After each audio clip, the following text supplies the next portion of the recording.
Hello, friends! Welcome to episode 138 of Storyteller Conclave. This is a show all about helping you run the best tabletop role-playing game that you can. Whether you're a new storyteller or dungeon master learning the craft, or an experienced storyteller looking to take your game to the next level. I'm Sarah. And I'm Rob. How we doing, Rob? Happy Yule. Yeah, happy Yule! Yeah.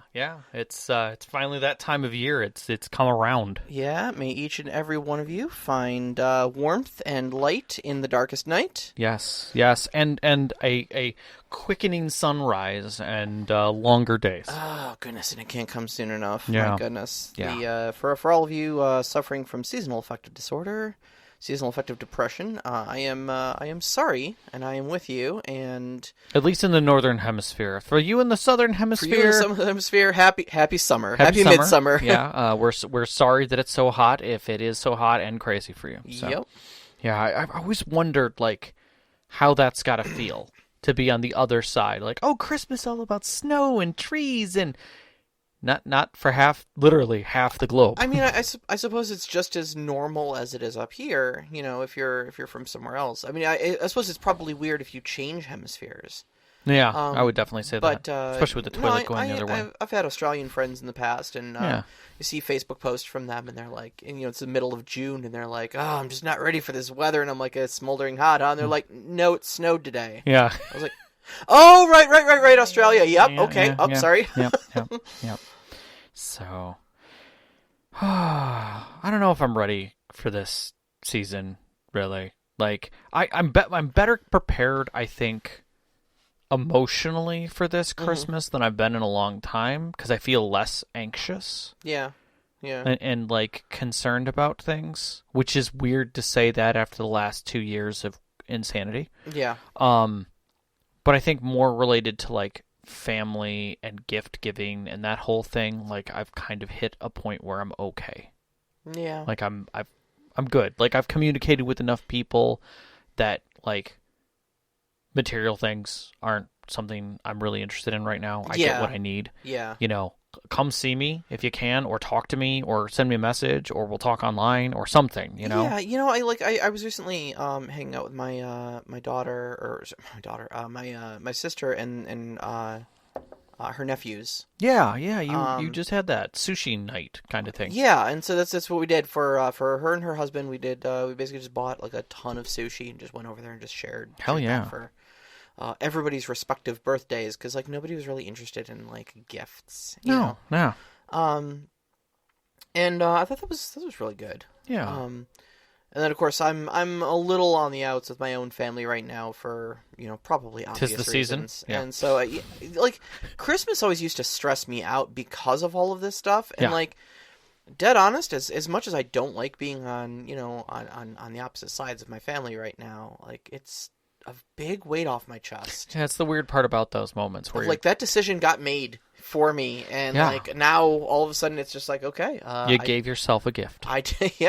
Peace and quiet. I mean, there's something to be said for that, but like coming to conclusion. Mm-hmm. I mean, we do it in stories all the time. Like, we're stressed out until we hit the conclusion. Yeah. And then when we hit that, there's a little remorse there, but at the same time, it's a huge relief. Right. Once there's a resolution, once all the build up and stuff like that. Even if you're talking about like a fight, like you got combat going on, like until that combat's resolved, you're like, sure. Even as the storyteller, you may be low on hit points after, but at least it's after. Yeah, that. Yes, exactly, exactly. So, yep. So this week we're talking about multigenre settings, and what got me, like, or we kind of threw this out there, we're like, you know, we do the typical, like, is there enough here to talk about? And honestly, there's quite a bit, but it's a lot of conversation, really. Yeah, because we're not going to say what's good or bad, because that's not the point of this. It's kind of more discussing how things go together and how they have gone together. Yeah, and I think that there's very little how to. Yeah. It's very simple, honestly, to create a multi-genre setting. Just a few things you got to kind of like pay attention to, but to kind of make things jive together. But honestly, it's not really like an hour-long discussion on, you know. No, but we did have some really good questions that helped kind of gave us a little more spin. But I think one of the things that we came just through our discussions and kind of laying things out for this show, because one of the hardest parts is like, where do you start? Right. What angle do you start with? And I think in just the discovery of the start, we figured out that there were kind of two methods that seemed to be prevalent. Sure. So let's talk first just real quick about what a multi-genre setting is, because that's always the best place to start. Yeah. Define exactly what it is we're talking about. So multi-genre setting is settings where you've got two main literary genres going together. Now, and literary genre is kind of a broad term. It is. And we were looking up like a big list of these things, and like some of the literary genres are things like horror, and suspense, and stuff like that. But like, those aren't really tangible things, because you can do horror in just about anywhere. Like, horror doesn't have a time and a place and a set of things. But you can say gothic horror. Yeah, sure. But it's not a mix of a setting. Right. It's a horror in a gothic setting. Sure. Yeah. So what we're talking about more in literary genres is things like fantasy. Right. Okay? Fantasy being shorthand for things like sword and sorcery, where you've got primarily, swords, armor, shields are the way of getting combat done. You probably have magic of some sort. Yeah, if you've got high fantasy, where you push races, you've got dragons and ridiculous magic, and low fantasy, which is really just medieval and Renaissance. Yeah, and typically based off of Western European medieval traditionally stuff, but not. Well, when you're talking about fantasy, but you can have arena fantasy, Arabic, Egyptian, Bushido. I mean, technically all of those are classified as fantifical because it's not true historical. Sure. It's fantasy. But we're talking things like pre-electricity, pre-gunpowder. Yes. Sort of things like that. Yeah. Okay. Whereas, another genre might be, sci-fi or spacefaring. Typically you're going to have things like laser blasters, and your main mode of travel is going to be spaceships. Yeah. Your story will span planets, solar systems. Yep. And there may be a lot of other higher technologies. You may have alien races. You might not. Yep. But those are things, when we say sci-fi, that's the genre we're talking about. Yeah. I mean, to a degree, superhero is another one. Yeah, absolutely. Because it goes anything. And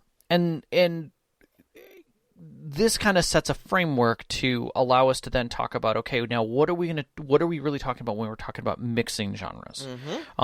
So one of the first examples, and probably the most broad example that can be given, is Star Wars. Yeah. Is a very clear mix of genres. You have a sci-fi setting. Yep. And you have a technically a high fantasy setting.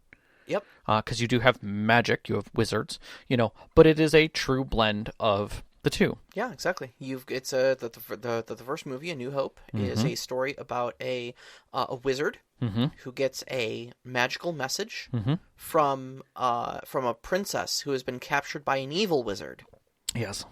And he takes on a wizard's apprentice, teaches him how to use a magical sword, and then they, with a couple other ragtag group of merry men, have an Excalibur mission. Assault the castle of the evil wizard and rescue the princess.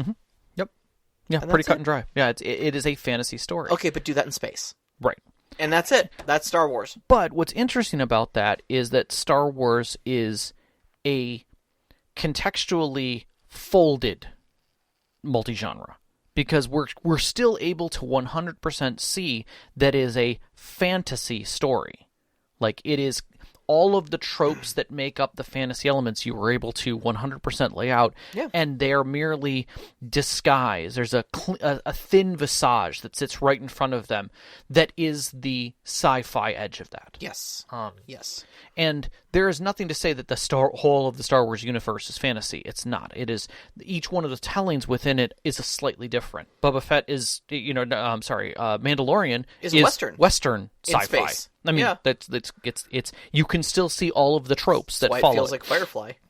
Again, because Firefly is also a space western. Yeah. So when we're talking about that, we're talking about. Oh, I'm about to sneeze. Bless you. Pardon me. Is that one of the methodologies is just that. It's folding. It's where you very clearly can see the original first genre, because it has not changed. All the first genre's tropes are still there. They are merely masked by the second one. Yeah. So that you can move through them. The second style is where it gets a little more blended. It's more like a port. And that is where you fundamentally change and reimagine the first genre using the second. Yes. And these are the deeper stories that tend to have there isn't such a cut and dry. White Wolf is a great setting that blends, depending on where you're coming into it, like the Dark Ages of White Wolf is a whole setting within itself, and it blends the Dark Age of time with this fantasy, urban folklore kind of contemporary monster set that we have, the monster movie, if you will, where you have vampires and werewolves and, hermetic mages and things like that, all working in this occult kind of hidden setting that sits directly in line with the medieval and dark ages of humanity along the sides of it, where everything is still very clean, but it is blended 100% in a mixed sense, and so you're fundamentally changing everything. Yeah, exactly. It's basically that in the first way you're kind of you're introducing genre 1 into genre 2, but you're still following the rules of genre 1. Yes. In these stories that you're talking about, like White Wolf and stuff like that, you're putting genre 1 into genre 2, and you're following all the rules of genre 2. In most cases, I would say yes. Or it's a blend of the two. Yes, exactly. They both get a lot more say on it. Yeah, there's a number of contemporary fable stories where you have all of the fable characters. You have Red Riding Hood and Snow White and the Huntsman and the Mad Hatter and all of these story fabled characters who are now living in a common city together. They are still meeting their tropes, but it's a pulp story about a murder. Yeah. And you're like, okay, I can identify all these characters, but we're in this pulp story where the werewolf is the primary investigator? Yeah. Okay. He's the big bad wolf, but he's also the wolf of Red Riding Hood and all these things. Wolf of Wall Street. Exactly. So it blends. It is a true mix of these stories, and it obscures to a point where the second comes into flavor more. Yeah. Absolutely. And it's interesting because we start very much like a lot of our discussions start where we're like, okay, well, we've got one little kernel of an idea for how to talk about this, and let's just start discussing it and see how deep the rabbit hole goes. And for me, at least, the rabbit hole went pretty deep on this one. Yeah. In that, I really thought that multi-genre settings were a rarity, and I started realizing that damn near every setting is a multi-genre setting. Oh yeah, at least in some way. So I know I asked you earlier to come up with to just think about as many campaign settings as you possibly could, right? Okay. Yeah, I mean, I kind of came up with a list of ones that either I had heard of or some that I had barely remembered. So this is why, because it was for this particular discussion topic. Sure. Okay. Just go ahead and list some of the settings, some of your favorite settings, some of the settings you've heard of, some of the settings you want to play. Just give me some settings here. Like legitimate game settings? Yeah, like legitimate game settings. I mean, I got like Legend of the Five Rings. Okay, Legend of the Five Rings, which is fantasy and Bushido setting. Yep, 100% mix. Yep. Seventh Sea is an easy one because it is literally historical. It's swashbuckling plus fantasy. Well, yeah, it's also historical Europe meets fable. So, we talked about all the cyberpunk ones. Each one of those is a... Well, we didn't talk here about the cyberpunk ones yet. We'll get to the cyberpunk ones. Yeah, and what punking really is, which is interesting the way we cut it up. But, even, I would say some of the, like Trinity, it was another example. Trinity was sci-fi superheroes. Yeah. Because it's far future. Yeah. Yeah, well, sci-fi. Yeah. So yeah, sci-fi, far future. Yeah. So sci-fi superheroes in space. Mm-hmm. And you've got, if you go through all of them, you have adventure. You have adventure Aeon. is pulp superheroes. Yep. Aeon is Aberrant is contemporary superheroes. Yep. And I started thinking, like, my God, do we actually have any pure settings? And like D&D was like one of the only pure settings I could think of. And then I got thinking, like, is cyberpunk a pure setting, or is it a multi-genre setting? And that's kind of what got us on the discussion topic of what is punk. Is punk its own setting? A genre. And I tend to believe that cyberpunk came as a projection of writing that was coming out at a specific time. It was defining a genre of writing. But I think that came from a much more rebellious core kernel. Mm-hmm. I mean, think about the writers of those times and where the term punk came from. Yeah. That developed, city punk, cyberpunk, diesel punk. All of these things were already there. They just weren't developed into necessary literary culture, mm-hmm. but they were always there. That fight against a higher power and in the accepting of the crucible of change. Yep. That we're all the same, regardless of how we look, regardless of how we address ourselves to each other. We are all punking mm-hmm. within that, and I think that was one of the best parts about it is that it is everyday people empowered against the system, utilizing that setting or that framework to unify. Yeah, agreed. So that's where we have things like cyberpunk was the first dystopian one, where we're dealing with this dystopian future with cyber modifications, mm-hmm. where everyone is acceptant of the cyber modifications within the punk reference, but against it's their breakout of against the corporate and late stage capitalism. Steampunk tends to have the hopeful retro future, where everyday people become explorers and inventors and things like that, and you end up breaking free of the aristocracy and framework of egalitarianism. Mm-hmm. Where only the highfalutin can do these things. These people are having adventures and showing up, if you will, that framework. Yeah, steampunk sits in a weird place because a lot of the punk genres are about the little man fighting against the big man. Mm-hmm. But steampunk almost feels like less like there's a power struggle and more like just the little man is empowered to join the big man out of a sense of wonder and hope. Like, it's almost like, what if the punk genre weren't so cynical? I think there's definitely a gentleman's edge to steampunk, but even if you follow how it came to be, mm-hmm. and I'm not going to get into a huge discussion about it, but it was a huge empowerment because anyone could find clothing, framework, and go to a steampunk event and be part of that society be empowered to feel egalitarian. And show off themselves and what they've created. I had a steampunk moment myself, so I get it. I get it. And I think diesel punk then is the dark edge of that. It is where the world is either at the edge or in the process of self-destruction.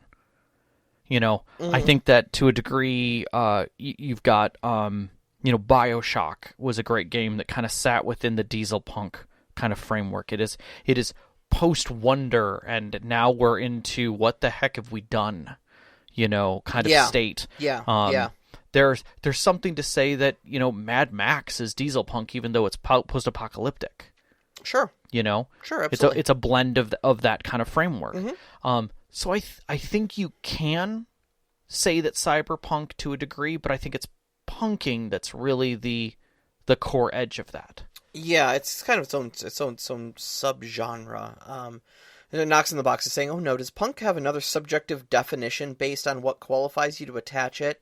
Much like how what constitutes a Christmas movie based on what subjectively qualifies you to choose your own personal definition."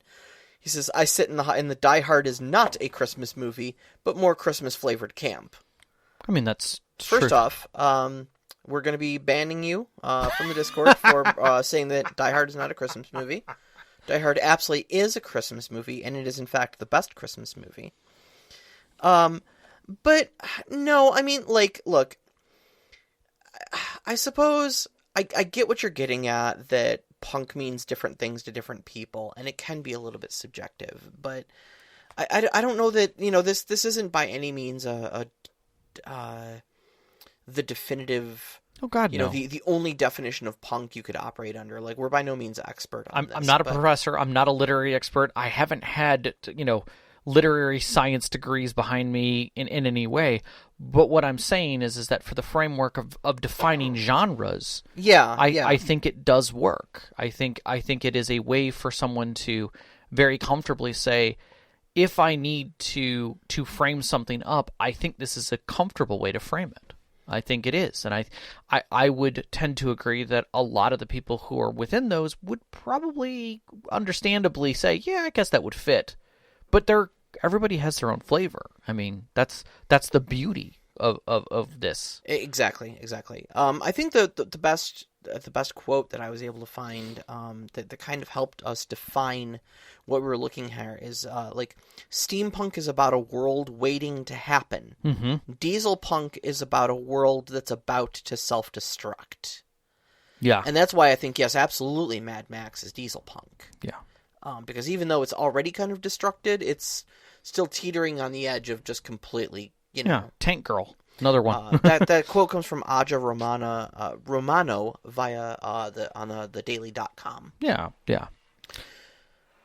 So, do we want to start getting the questions? Because I think the questions help. Yeah, kind of flow through things. We had some really great questions, Mm-hmm. and so we just they all kind of pointed into the discussion topics we wanted to have already. So we used them as a lot of jumping off points for our the main thrust of our show today.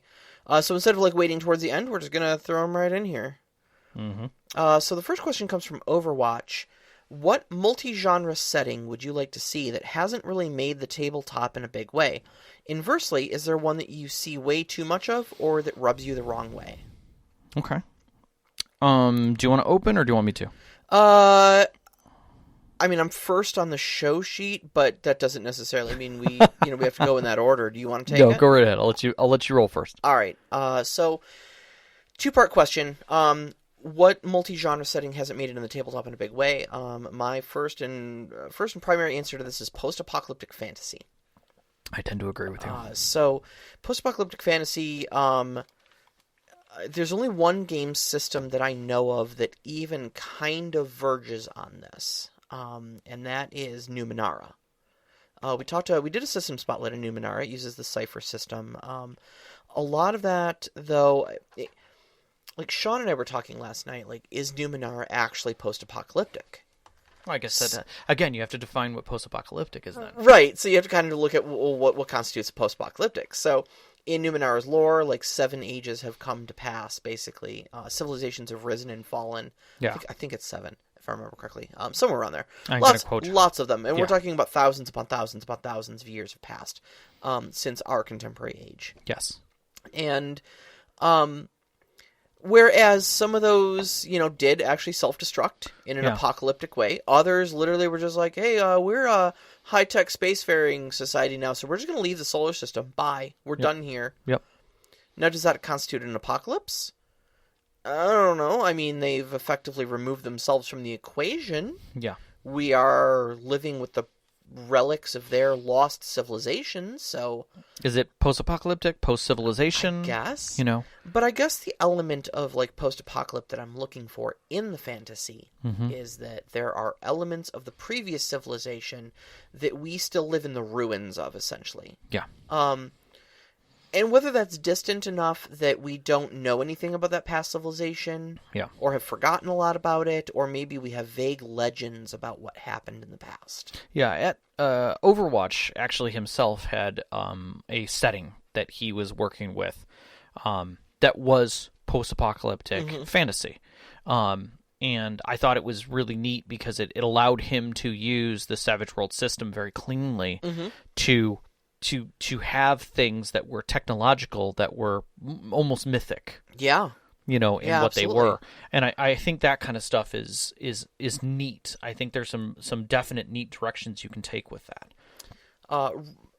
See, a lot of current fantasy actually does have like post-apocalyptic elements to it, but I wouldn't call them post-apocalyptic. Like, for instance, the Tal'Dorei campaign setting had the Calamity. Forgotten Realms has the Time of Troubles and Spellplague, but like none of this stuff really like wiped out and reset the clock on things. Right, right. There were major changes to society, but like I don't know that I would call them post-apocalyptic. I would love to see a post-apocalyptic Shadowrun fantasy where the Shadowrun universe ends hard. That could be interesting, yeah. And like there's like literally a hard reset. EMF cooks the earth. Like the sun just bakes the earth, or a neutron star cooks the earth, and all technology shuts down, breaks, and destroys itself. Yeah. And so now we're dealing with a neutrino laden earth, so like you can't even get a battery to charge for 1,000 years. Okay, society falls without a doubt. People die, billions upon billions would die from that. On top of everybody who's already been killed off, and we don't know what that would have done to magic on top of that. So now you'd end up with this barren wasteland of an earth that regrows. And so what happens? Where do we end up? What comes from that? I think that could be an interesting setting to start into. Yeah, absolutely. The big one for me is Wheel of Time. That's a great Amazon show right now that we've been just like vibrating with excitement over. I had no idea until you pointed it out to me that it was post-apocalyptic. Yeah, well, that's the thing, is it's subtle enough that most people don't know that off the top of their head. It's just this big epic fantasy series. But you start listening to people talking about the Age of Legends before the breaking of the world, which was their apocalypse. And you get occasional relics that show up from it's this old relic from the Age of Legends. Cool, what does it do? Well, there's these 2 tablets. And if you channel the one power into them just a little bit, you can talk into the tablet, and the other person can hear you from any distance. Oh, so they're cell phones? Yeah. And you just need to charge the battery with magic?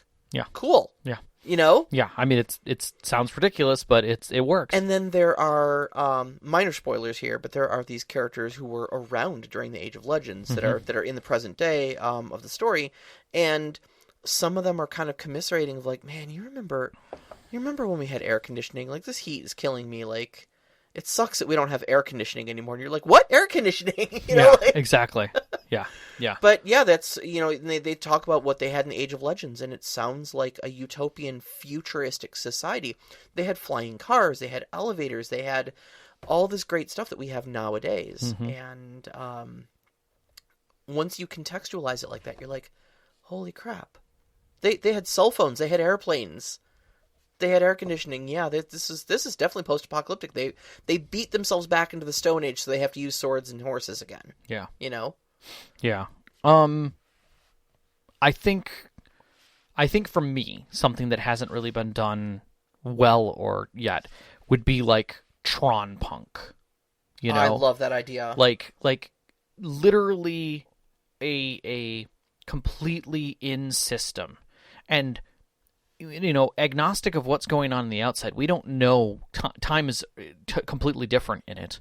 So you have a setting where you have sentient programs that are aware of themselves, that are aware of others, moving through systems that are sometimes advanced and sometimes not, all fighting this global controlling element, of some kind of mainframe or control programs or whatever, the master control, the whole concept that Tron had behind it.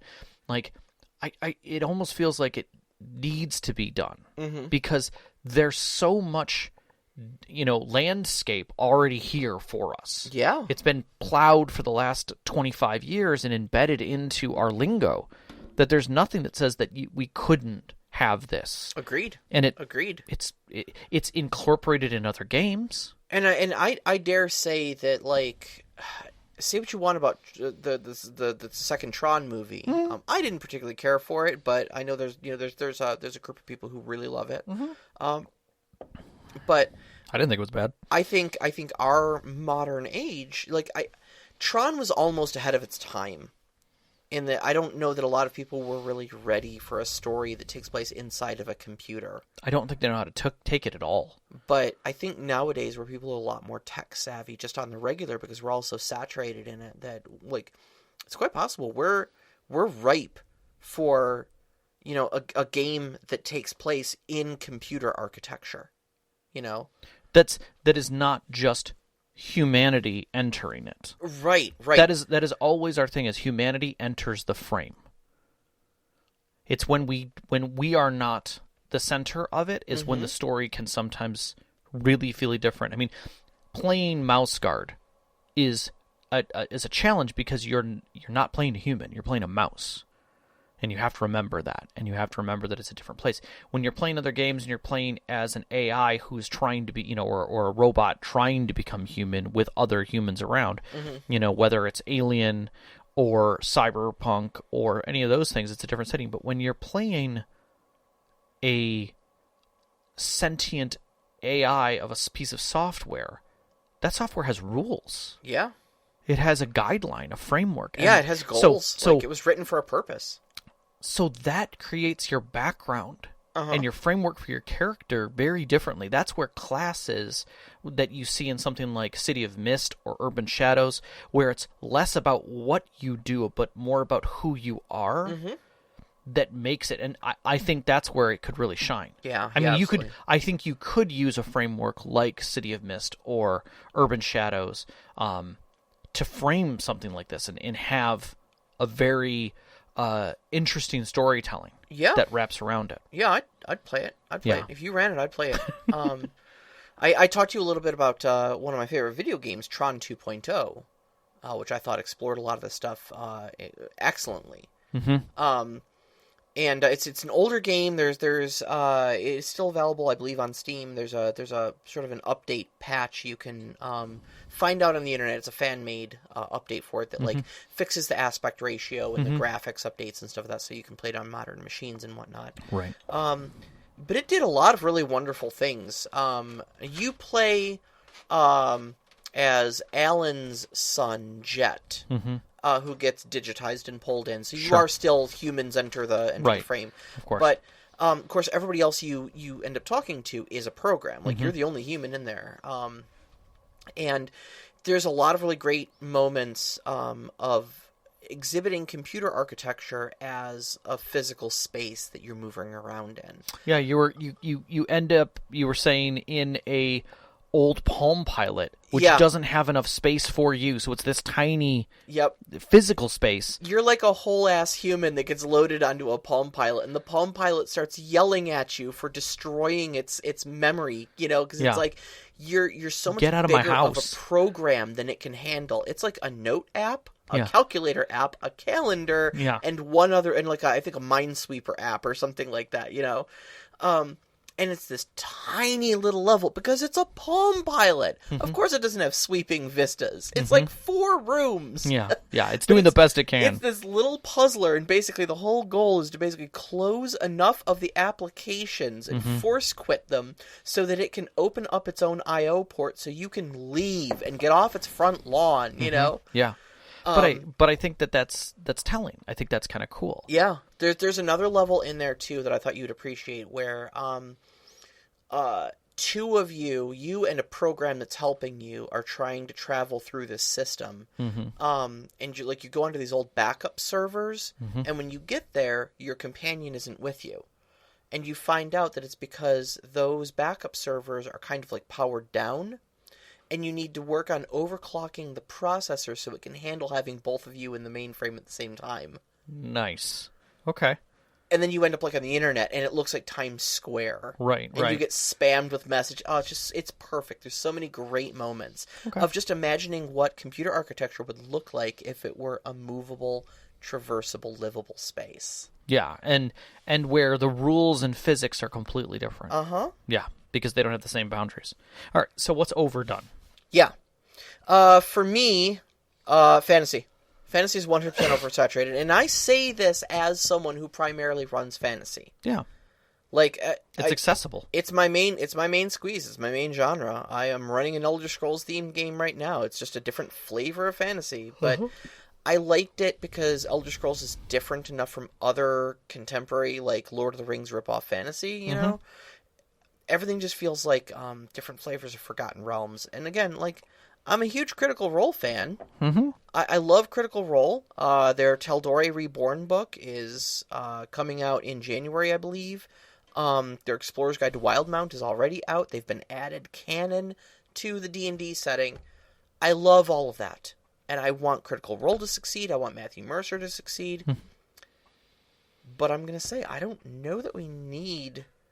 Like, I don't know that Tal'Dorei offers anything different enough from Forgotten Realms or anything like that, that I see it as like, oh, I got to jump on that, you know? Right. I'm sure that product has a place for a lot of other people, and I wish those people well, and I hope you have a lot of fun with it. But for me personally, like, I'm just tired of Forgotten Realms getting photocopied and re-released, you know? No, I get it. I thought Eberron was great. Yeah. Because Eberron reimagined a lot of things about how the fantasy genre works. Mm-hmm. You know, when you've got, like, lightning elementals running monorails for you. Right. You know, that was awesome. Yes, absolutely. More of that. That's what I want. Yeah. If I had to pick a fantasy setting that wasn't a homebrew, we're going to play Eberron. Mm-hmm. You know? But, holy cow. That was, like... It was so refreshing because it was the first time I'd ever seen anybody look at the fantasy genre and go, like... You know, we should really explore what we can do with this, rather than just going, oh, there's orcs and elves and dwarves. Yeah. You know? Yeah. No, I agree. I tend to agree with that. For me, I would say the thing that I felt kind of did it bad or poorly, really, or really felt confusing for me is Trinity, actually. Adventure Aeon Trinity. Because it's hero punk, fantasy, sci-fi, superhero, godlike powers. Yeah. But it's really cynical, and it feels like the game itself is not very well put together to say, this is pulp, and you're discovering something only to fail forward, you know, or this is you to feel heroic, or this is you to struggle with who you are as a hero, or this. It opens all the doors, and because of that, really doesn't do a great job of explaining itself and why it's there. Yeah, like systems do a good job of explaining like who they are and what their primary story, you know, what the kind of general primary story they're telling. Is this adventure? Is this mystery? Is this horror? Is this survival? And Trinity is kind of pulp mystery adventure horror. But in space. In space? In the future? Yeah, It feels like there's too much. It's under, is it Onyx Path that's got them now? I think so. I've forgotten. We've reviewed so many different game systems, and I feel really bad about not having stuff off the top of my head. But they may have done something different with the setting. I haven't really looked at it. I know they've taken the whole Aeon Continuum or Trinity Continuum and made it, you know, like one big massive universe with kind of like one set of rules that kind of spans them, rather than the three that were originally published by White Wolf. So maybe they've done something different with it. I don't know. I haven't actually taken the time to look into it. Everything that I've followed on it is that it feels like they just took the root story of a questionably good guy utopian group that is trying to do the best for the world, a anti, like, not utopian, but anti-group that is basically saying, like, hey, they're not doing everything by the book, and we're not going to follow those rules. And then a third, like, shall we say, supernatural group that was pushed away, that has come back to cause calamity of their own, that are almost godlike. Yes and no. I think the thing about the whole Trinity universe to me is that it would make a much better book or movie than it does a game system. Yes. Because there's so much lore and so many dramatis personae that are pulling and pushing against the universe that it's almost difficult to find a place for your own character to make a mark in it. I agree with that statement, and I would say the same thing would be true for 7th Sea, except 7th Sea does a fine job of saying, you're the hero. Mm-hmm. Go do something heroic and be recognized for it. Yeah. Whereas Trinity is just like, here's the shit of the world. Here's all the questions to ask. Okay. And leaves you on that doorstep. Yeah. Doesn't give you a direction, doesn't push you in anything, doesn't give a conclusion to the statement. It just makes a statement. Yeah, I tried running Trinity precisely once, and it didn't go well. And I just, yeah. I mean, adventure has its primary word, adventure, sells itself. But from the moment that you start reading it, you understand who you are. Adventure has an identity, and I would say Aberrant has a really good identity. I think for the most part, Aberrant has a very good identity. But like, I kind of agree with you that Trinity feels a little loose in its identity. Mm-hmm. Really difficult to find your footing in. So, So I get you. Okay. Knox has a very long question, but there are, I think, 2 questions in here, really. All right. And that is we can agree that certain systems are designed in a way to add a feel and import to the genre it's catering to, be it horror, adventure, or fantasy. I agree. My question is, how do you maintain a certain genre's weight and appeal when another game system might be counterproductive to it? That's a good question. Mm-hmm. He then goes an example with D&D 5e might not be so terrifying because the characters get noticeably stronger, whereas a system like Call of Cthulhu that keeps the characters weak or even degrading can actually enhance the horror, which is true. Agreed. We've said that multiple times, that D&D can't really do horror well because you have too many. You're too strong. There's too many options to get out of it. Yeah.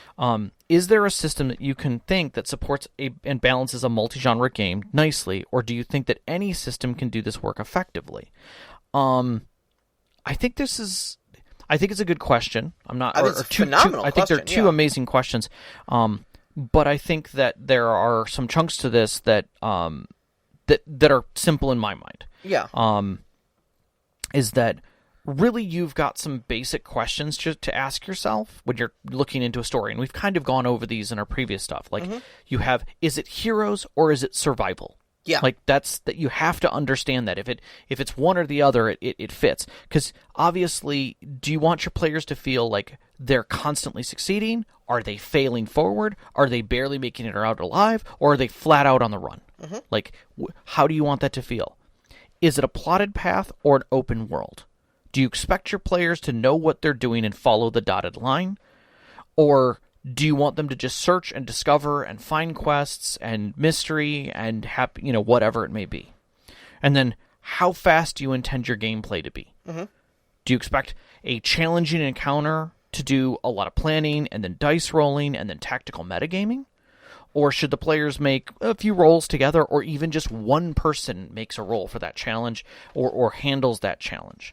And then you move on to the scene. Like, it's just discussionary at that point. Mm-hmm, mm-hmm. And each one of those questions frames your system and the world and the speed, and you can get a lot closer to understanding where you should be fitting things. Because you can shoehorn into anything, but you're right, it's not going to feel correct, because you're not meeting the needs of the story you're trying to tell, regardless of the theme that you're running. So that's my nutshell. Okay. No, I'm with you. So I'm seeing some questions here about the game system. How do you maintain a certain genre's weight of appeal when another game system might be counterproductive to it, is the question I'm seeing. Correct.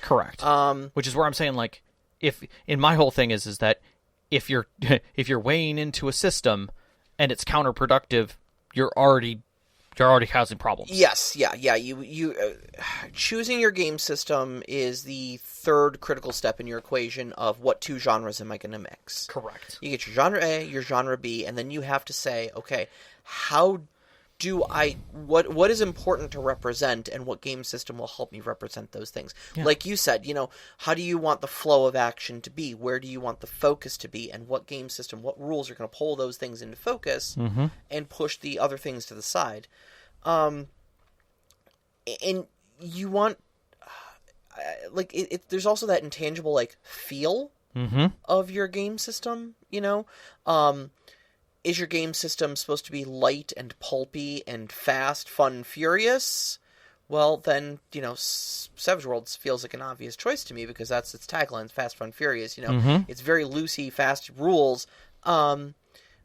Whereas, are you really, like, focusing on the minutia? Is this a hardcore survival story you're trying to play? Like, are you marooned on a desert planet after your starship, crashes, and you have to account for every last drop of water and every, how sharp your blade is so you can continue to cut down the few little plants that you have and make crude rope out of them. Yep. That's a type of story. But you're not going to play fast and loose with those rules. You're going to measure every little minutia out of that. Well, this goes back to, and I'll frame it this way. When you were talking about creating a division game, a tabletop division game, we went over the pieces that were important to you as the storyteller. Not necessarily that matched the division video game. Right. And that's the difference is just because you have a framework, maybe a TV show or a video game or something that is giving you your inspiration, it doesn't mean you have to meet that standard. You have to meet the standard by which you are portraying it. So I think that's the key difference there. Yeah, absolutely. And the thing you've got to keep in mind about your systems, and this is with any system, really, whenever you're choosing a system, is that it offers you the toolkit for how to work within your story. It informs your risks, it informs your consequences, and it informs your rewards. Yes. Okay? Yes. Whether your players realize it or not, they are going to shy away from consequences, and they're going to attempt to maximize rewards. Yes. Okay? So, 7th Sea, it's a very narrative game system. Yeah. But if you tell me this is going to cost you a drama die, I don't care what I'm doing, I'm going to think twice about doing that. Right. Because that's a consequence. Yep. I, as a player, don't want to incur a consequence. I want to find a way of getting what I want without incurring a consequence. I don't want to expend a resource for this. Yeah. On the other hand, something like Mouse Guard, where to succeed, you must fail. Yeah. Where, hey, I don't mind if I fail, because actually I get a check under fails, and that's how I increase my skills. You might feel bad. I may introduce a complication to your check, or to your test, so that I get a check, and that means I get an extra move during the player turn. That's right. And it's not a check against that person because the story is still continuing forward. Yeah. You don't fail in Mouse Guard. You just succeed with consequences, and that consequence might take the story in a different, interesting direction. Yeah, and I think that's the beauty of those kinds of stories. But the important thing is that your system is what the core of this is. Your system is going to disincentivize activities you want your players to do, and or incentivizes activities you don't want them to engage in. Then your story is not going to have the same impact. Correct. Okay. We've talked a lot about how D&D, and you mentioned it right here in your question. D&D is not a good horror system. Nope. It's not a good horror system because D&D as its whole gives you a gigantic toolkit for which to kick ass. Yes. To kick wholesale monster ass. Yeah, it is the John Wick. And if I can kick your ass, I'm not afraid of you. Yeah. The whole system is built around how do I optimize my character to kick even more ass than is numerically intended. Yeah. How do I work with others to synergize our ass kicking? Yes. And so when you're like, rawr, it's a monster. Well, I've got to big shiny box full of hammers over here, and you've just presented me a very interesting nail. Mm-hmm. What do you think I'm going to do? Right. Exactly. I'm not going to be like, oh, I'm afraid. No. I'm going to kick the monster's ass. So if that's not what the feeling you want, then maybe D&D is not your story. Wrong system. Yep. Exactly. And altering that system to make it, maybe you need to tweak it a bit, but if the whole thing is that you don't want them kicking the ass of the monster constantly, don't use D&D. Then don't give them the toolkit to do so. Yeah, exactly. Yeah. The core of this is your system should teach the players how to interact with your story. Yeah. Okay. If you want a pulpy style heroic adventure, Savage Worlds is great for that because it has a mechanic of giving and using bennies. Mm-hmm. You're a wild card. You've got your wild die. Success is kind of assumed. Mm-hmm. And it's going to be fast. It's going to be pulpy. You're going to feel heroic doing it. If you want horror and you want your characters to feel the weight of the horrific things that happen to them, then Call of Cthulhu might be a great rule set. Mm-hmm. You take sanity damage, or we just talked about like the Alien rule set. I was going to bring up Alien is a great like the stress dice and stuff like that. Like that's a great mechanic.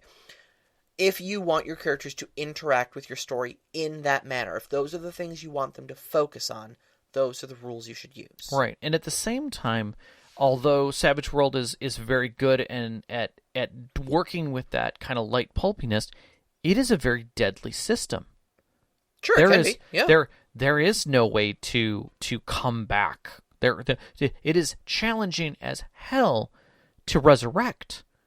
If you're using the core rules, yeah. Yeah. So going back to that is that if you do want to have a system that's still tactical but is still supportive, it's a great way to also remind your players that, like, yeah, shit can still hit the fan. Mm-hmm. Mm-hmm. And in some cases, much worse, with much worse consequences. Yeah. Absolutely. And that's the thing is that when you want to emphasize the things within the system that discourage where it needs to discourage. Yeah. And know what's the most important thing that people should be feeling when they're done with a challenge. Should they feel like they triumphed, but it was easy? Like it was no big deal. Like they're Galahad on a horse and they're looking down and they're looking down at the maiden fair and they're saying, it was nothing, because it wasn't anything, but it was a lot of fun to do it.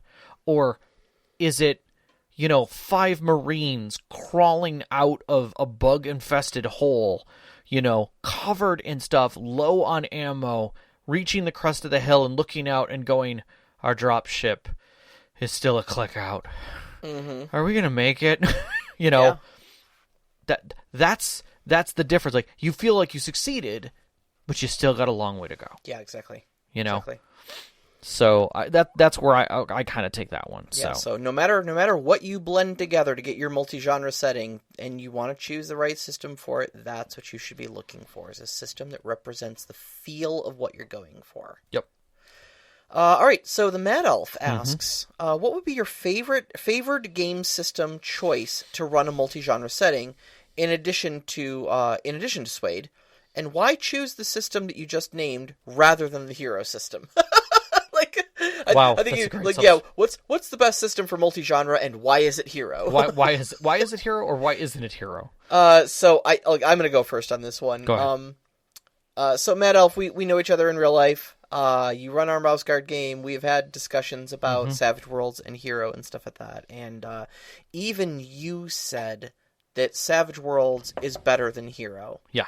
Are you just going to leave it there? Just drop the mic? That's basically it. Like, it's like Hero, but better. So, yeah, Suede is my go-to for homebrew settings right now. Yep. And the big reason I like Savage Worlds, aside from the fact that I'm...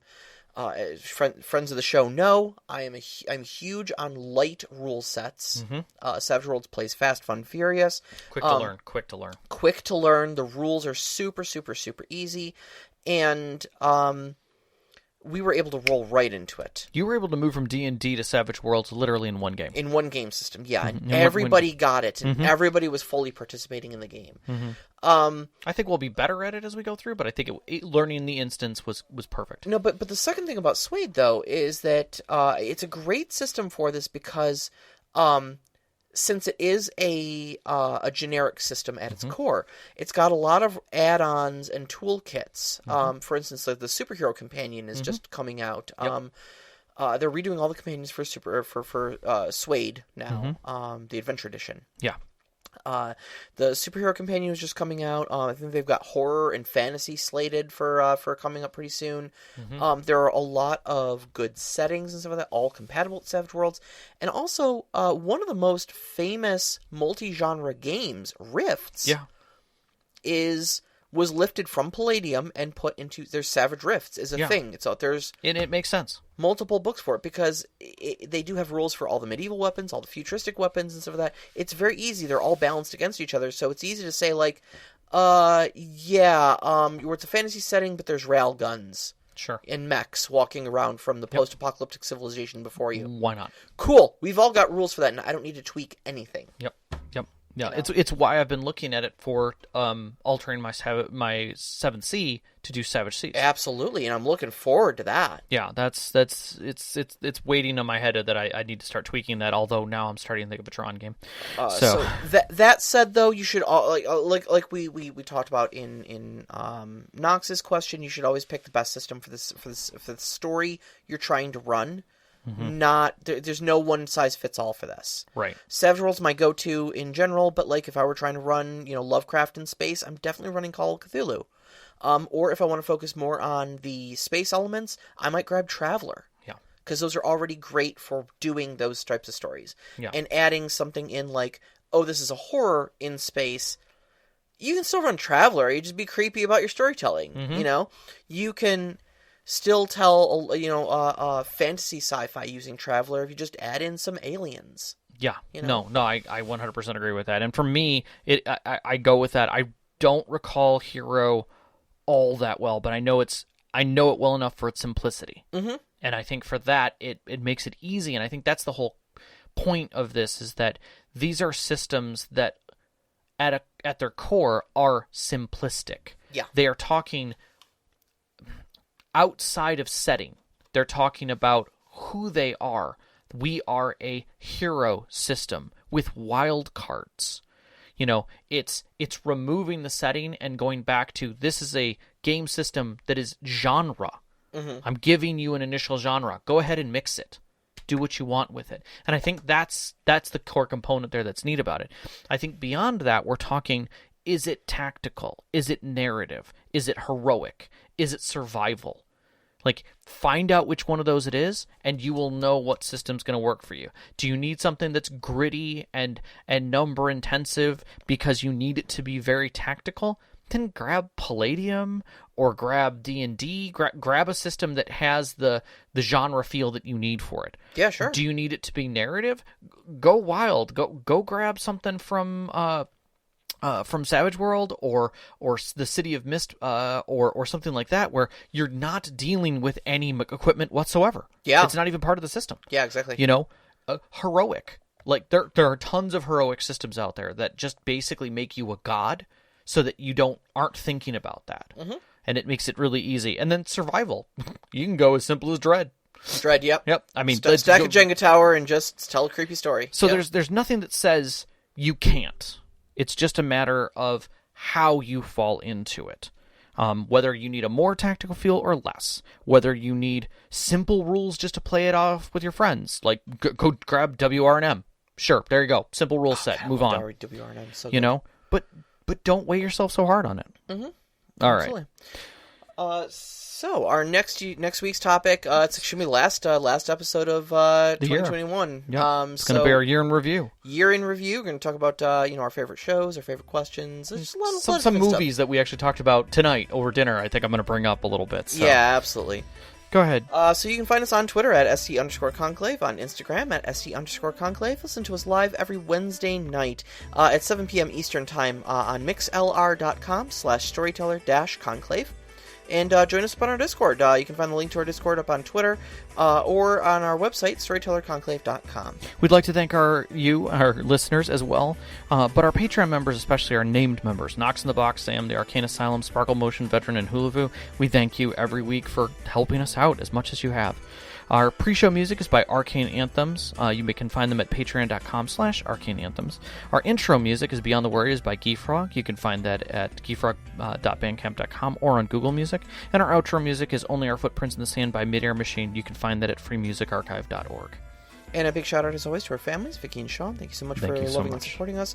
All of our friends who've sat with us at our tables over the years, give us all these great stories to share with you. And you, every single one of our listeners, Happy New Year. Yeah. Blessed Yule, Merry Christmas. I know Hanukkah is long over, yeah, but we've wrapped that. Happy Hanukkah, everybody. Stay healthy. Stay healthy. We love you so much. Good night. Good night.